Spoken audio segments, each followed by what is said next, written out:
Voy a resumir en el tiempo que tengo algo en lo que llevo metido unos 30 años aproximadamente. Hoy en día el mindfulness es algo que está muy de moda, es algo que, bueno, pues que es muy conocido, sobre todo por los grandes descubrimientos de la medicina, que exploraremos algunos.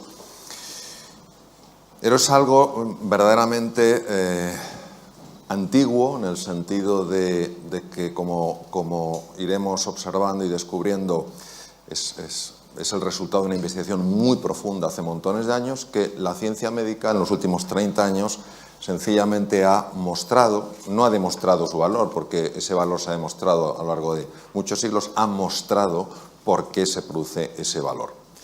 El doctor Benson fue mi primer maestro y fue el primer científico a nivel mundial que se interesó por el mindfulness.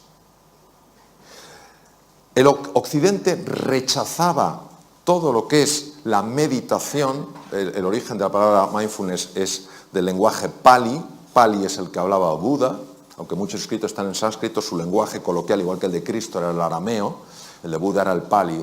Pali es sati, y sati quiere decir estar en el presente para ver las cosas como realmente son, no como te parece que son, como realmente son. Por ejemplo, esta mesa, ¿verdad que la vemos como sólida?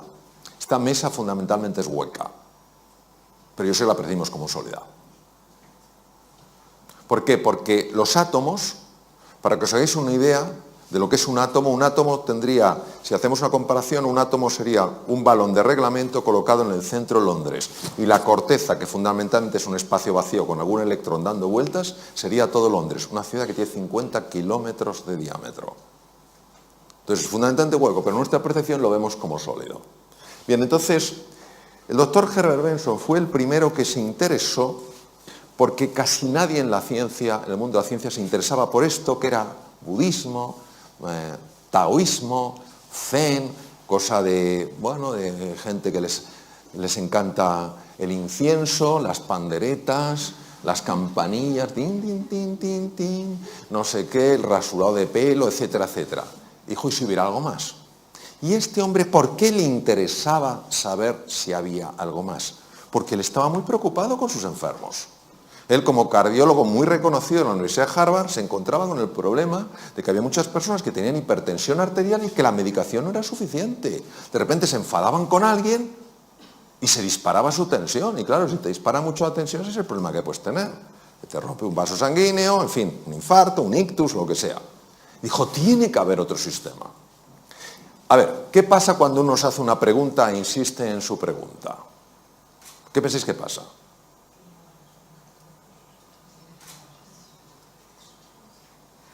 Que alguien diga algo, lo que sea, hasta ahora. ¿Qué pasa? Porque normalmente encuentras una respuesta, ¿no? Empiezas a buscar, preguntas, Teresa, ¿tú sabes la respuesta? Pues mira, Isabel lo sabe, José María lo sabe, no sé qué, vas buscando, ahora dice, oye, ¿qué tal? Bueno, entonces este hombre empezó a buscar y se hizo la siguiente pregunta.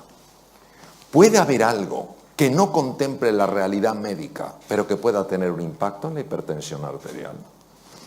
¿Puede haber algo que tenga la capacidad de mejorar la función cardíaca, de proteger al corazón y que sea desconocido por la ciencia médica? Es decir, en la realidad médica que hay, pueden existir vacíos. Y este hombre, en aquella época, pionero a nivel mundial, el primero que lo hizo a nivel mundial, se fue a Dharamsala, está a 7.000 pies de altura en la India, porque sabéis que la comunidad tibetana fue expulsada y martirizada por los chinos en el 59, quemaron 6.000 de los 9.000 monasterios, esto es una cifra, y se fue allí y empezó a estudiar, con un permiso del actual Dalai Lama, empezó a estudiar qué hacían los monjes.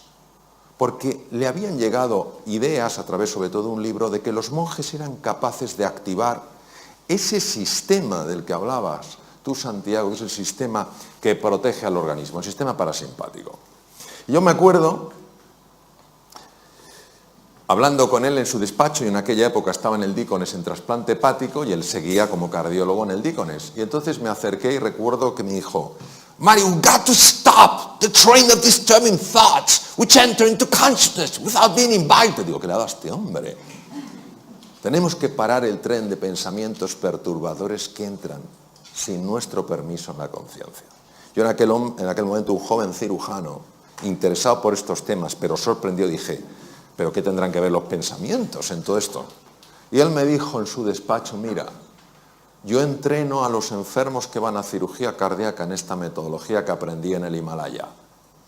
Y sabes el resultado, que cuando están en la UBI, inconscientes, intubados, su corazón tiene muchos menos problemas y muchas menos arritmias que si no se han entrenado.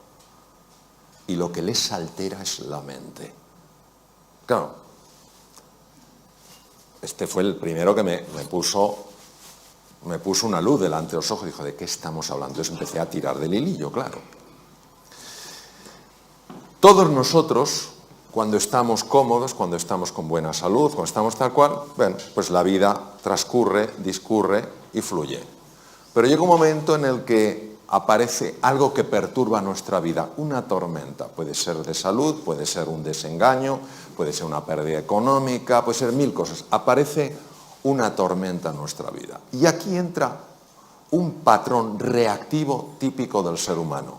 Pero no del Homo sapiens sapiens, sino del Homo demens. De eso que decía el príncipe Gautama Siddhartha Sakyamuni Buda, que teníamos perturbado. De eso que hablaba Lao Tzu, que no funcionaba bien en la mente. ¿Qué ocurre? Pues que emprendemos un proceso de enfrentamiento a eso que nos pasa. Nos enfadamos, nos ponemos de los nervios, empezamos a encogernos, a empequeñecernos, notamos como el estómago se hace un nudo, nos duele la cabeza, mil cosas. Esto es lo que el profesor Hans Selye, de origen húngaro, llamaba la fase de resistencia. Es decir, o te irritas, eres un desgraciado por lo que me has hecho, es que o huyes o te haces chiquitín, te quedas bloqueado. Y el profesor Hans Selye decía que esto, con el tiempo, te podía llegar a hacer enfermar. Para que os hagáis una idea de la intuición y finura científica del profesor Selye, hoy la Universidad de Harvard, que es la pionera en el mundo en estos estudios, pionera y la que más experiencia tiene en el mundo, ha demostrado que entre el 60 y el 90%, fijaros la cifra, 60-90% de las consultas a médicos generales en el mundo occidentalizado tienen que ver con estar viviendo aquí. Curioso que en 6 años de carrera, la carrera la hice en España, aunque luego la convalidación la hice en Estados Unidos, los 6 años de carrera nadie me dijo que la tensión emocional podía generar enfermedad. 60-90%. Y en base a este tema, otro de los grandes científicos empezó a estudiar qué ocurría en el cerebro. Entonces, 3 estructuras, olvidaos del cerebelo, que es el que está atrás, 3 estructuras que son muy importantes. La primera es la corteza prefrontal. La corteza prefrontal es la que nos permite ser eficientes en la vida. Cuando tú eres fino tomando decisiones, cuando estás entendiendo las cosas con profundidad, cuando aprendes cosas nuevas, casi, no con todo el esfuerzo que normalmente algo nuevo lleva, sino que notas que vas fluyendo, es que la corteza prefrontal funciona excepcionalmente bien.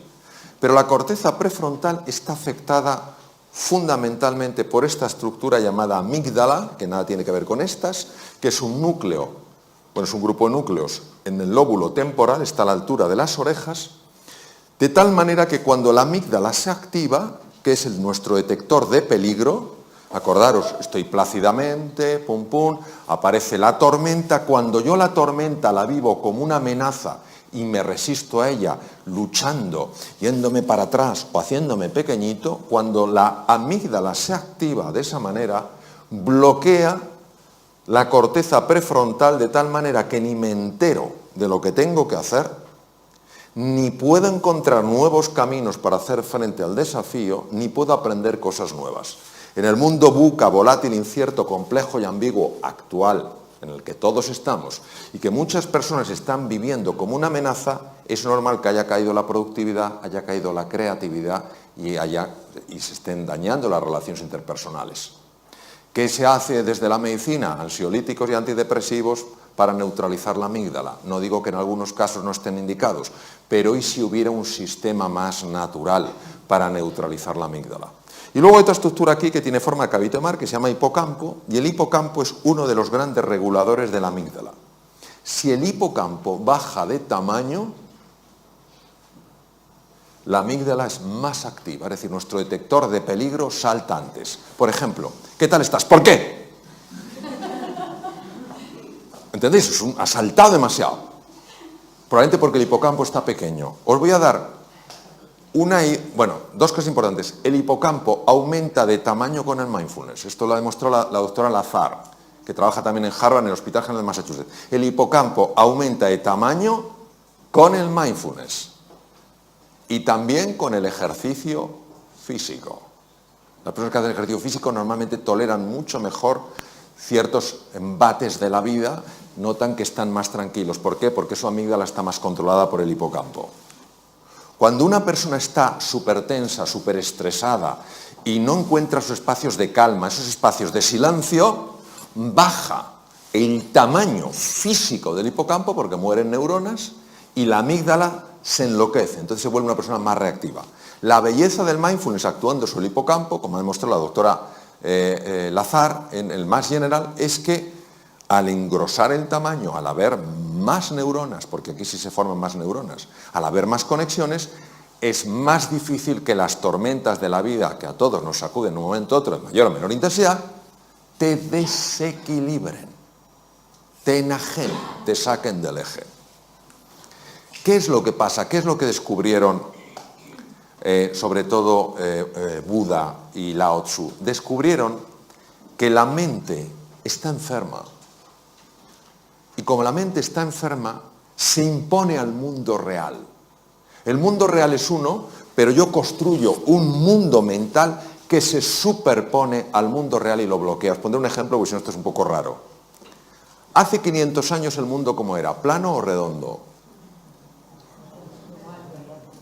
Alguien que es muy así dice, yo igual. No, igual. Vamos, ¿quién piensa en todas las salas que hay? Que levante la mano quien piense que hace 500 años el mundo era plano. Muy bien. Que levante la mano quien piensa que el mundo era redondo. Muy bien. Vamos a ver. Es que todos tenéis razón. El mundo era redondo, siempre lo ha sido.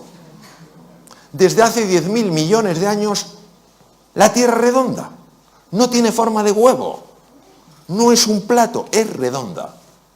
Pero ¿vivíamos como si fuera redonda? No, vivíamos como si fuera plana. El mundo real era redondo, el mundo mental era plano. ¿Cuál se impone? El mundo mental. Nadie, salvo Colón, se atrevió a cruzar aquello que era el límite. Y entonces, ¿el que descubrió? Que el límite era el comienzo. Eso es exactamente lo que nos pasa. Entonces, en lugar de pensarlo en la Tierra plana, imaginaros cuando tú te miras en el espejo y no te gustas. Y dices, es que estás viendo Tierra plana. Lo siento, tú eres mucho más que lo que ves. O cuando ves damas a tu marido, dices, vaya tripa. Estás viendo Tierra plana. Tu marido es mucho más que eso. O cuando ves a tu mujer y dices, que llevo ya tanto tiempo con ella, estás viendo Tierra plana. Hay algo mucho más profundo. O cuando miras al mundo, es que todo es lo mismo, Tierra plana, hay un mundo redondo. La ventaja del mindfulness es que te ayuda a ver lo que no estás viendo. Por eso la definición de sati es estar en el presente para ver las cosas como de verdad son. ¿Cómo son de verdad? Redondas, no planas. Bien. Este es otro de mis maestros, Judson Brewer, que además toca maravillosamente el violín, y ha descubierto una cosa fascinante. Ha descubierto que tenemos un sistema que nos tiene atontados a todos. Estamos dormidos sin darnos cuenta, y todos conocemos el sistema. El sistema se llama DFN, Default Mode Network, y es el que hace que tú puedas conducir sin saber que estás conduciendo. Esto lo conocemos todos, ¿no? Pero dices, ¿será posible? O sea, estoy pensando en 1000 cosas y sin embargo, como que el coche va solo, ¿sí? Pues que sepamos que esto aumenta significativamente la posibilidad de tener un accidente.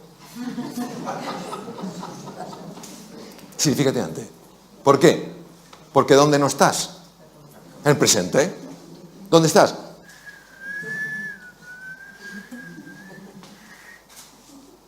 Jason Brewer es psiquiatra y es neurocientífico. Estudiando con electroencefalografía y con resonancia funcional magnética, ha observado que hay un circuito que es el que hace que vayamos en piloto automático. Pero no solo vamos en piloto automático conduciendo, estamos en piloto automático cuando estamos hablando con otro. Estamos hablando con una persona, estamos con piloto automático, porque no estamos ahí. Eso sí, dejamos la cara puesta, pero la olla no la llevamos a Camboya. La cara se queda, como cuando vamos en el coche. La cara está, las manos también, pero tú no estás. Y él se ha dado cuenta que con la práctica del mindfulness es espectacular su trabajo. Con la práctica del mindfulness se consigue reducir la intensidad de este circuito y activar otro circuito que es el más importante para ver las cosas como son y para tomar las decisiones que a ti te ayudan para salir adelante, para mejorar tu productividad, para ser más creativo, para ganar más dinero, para ser más cariñoso con los demás. Es sorprendente porque hace 2500 años estos científicos de la mente lo intuyeron. Hoy la ciencia lo muestra. Es lo único que hace, no lo descubre, lo muestra. Desvela lo que estaba velado. ¿Qué pasa con el mindfulness? Que en el mindfulness tú al principio te ves aquí, crees que no hay nada especial, parece que es solo cerrar los ojos, y entonces poco a poco, conforme vas practicando, empiezas a ver cosas que antes no veías, ni siquiera podías predecir desde aquí. Por eso, cuando una persona, le comentaste tú, Santiago, dice, yo lo que quiero es mejorar mi salud, yo lo que quiero tal cual, está generando una tensión que impide que veas esto. Tú estás andando esto porque quieres conocerte mejor, porque quieres comprenderte más. Y a base de hacer eso, tú vas descubriendo cosas que antes no veías. Otra de las cosas fascinantes que se ha visto con electroencefalografía es que cuando una persona está estresada, los dos lados del cerebro están enfrentados. No se hablan entre sí, no se quieren. El lado izquierdo, lo comentabas tú, Santiago, el hemisferio izquierdo es un hemisferio, es el de la conciencia ordinaria, es el que te permite estructurar, hacer categorías, utilizar el lenguaje, es el que te permite manejar el tiempo mental, pasado, presente y futuro. El hemisferio derecho es el que está en contacto fundamentalmente con el cuerpo, es la entrada al inconsciente, es un presente continuo, es una sensación de presente eterno y es donde están los grandes recursos del ser humano. Pero nosotros no podríamos funcionar solo con hemisferio derecho. De hecho, hay una mujer de Harvard que tuvo una hemorragia en el lado izquierdo, se desbloqueó el lado derecho y ella no quería salir de esa sensación, porque era tal paz, tal serenidad, tal calma, pero finalmente pidió ayuda como pudo porque ya estaba perdiendo la capacidad de poder ver los números, porque dependen del hemisferio izquierdo. Tardó 8 años en recuperarse de aquella, fue una rotura de una malformación arteriovenosa del hemisferio izquierdo. Escribió un libro conmovedor sobre su experiencia increíble, habiendo vivido algo sorprendente. Sin embargo, lo que hemos visto con el mindfulness es que lo que hace no es bloquear el lado izquierdo, sí es verdad que activa especialmente el hemisferio derecho, sobre todo los lóbulos, los lóbulos frontales, pero lo que hemos visto es que favorece el diálogo. Favorece el diálogo. Cuando una persona está muy tensa, fundamentalmente son ondas muy rápidas, son ondas beta, sobre todo el alto beta, que son ondas de más de 30 hercios, es cuando una persona está, pues eso, en situación de alarma, tal cual. Conforme tú vas sosegándote, cuando vas tranquilizándote, las ondas se van enlenteciendo, se van convirtiendo en ondas alfa mucho más propias del hemisferio derecho, que empiezan también a envolver al hemisferio izquierdo. Se consigue pasar a un patrón, ondas teta, donde la creatividad se dispara, los fenómenos de sanación del cuerpo son mucho más intensos, tanto a nivel físico como mental. De hecho, se utiliza para sanar heridas de personas que algo les ocurrió en la infancia y que no saben lo que es, porque algo en nuestro interior tiene la capacidad de sanar, ya lo decía Hipócrates hace 2500 años, y ya el ritmo delta es un ritmo muy difícil de conseguir sin quedarte dormido.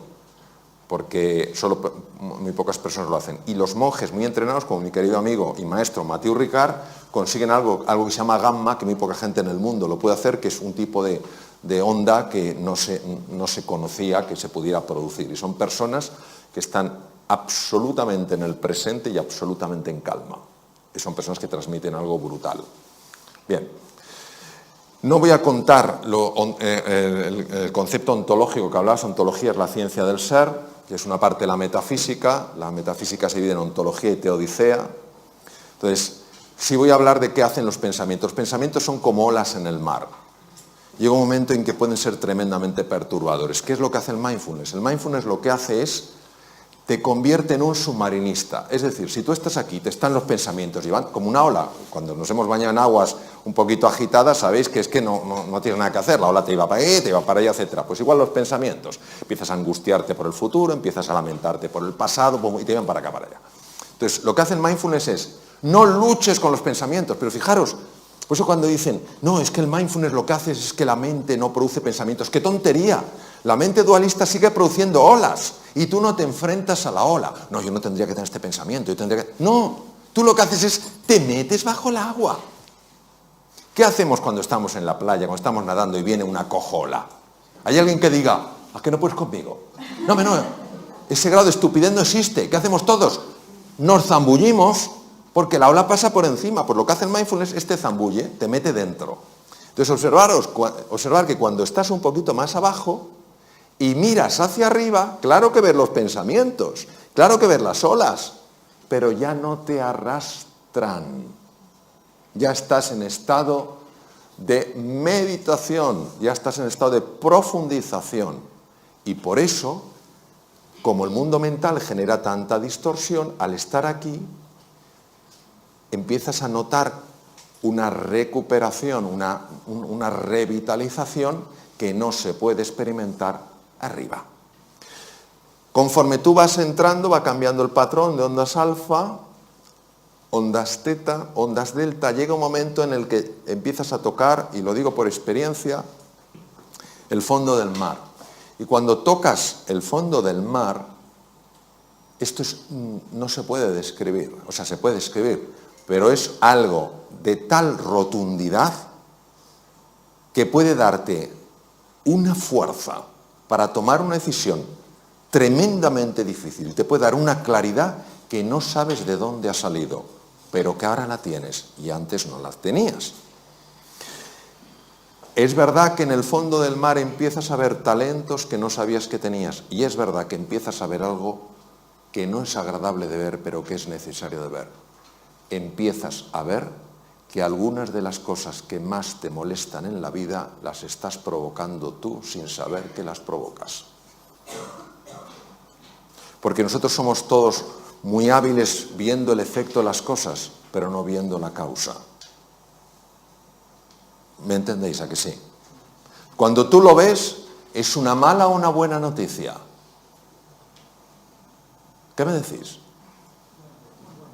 José, tú que eres un jurista de primer nivel mundial, ¿el desconocimiento de la ley te exime de su cumplimiento?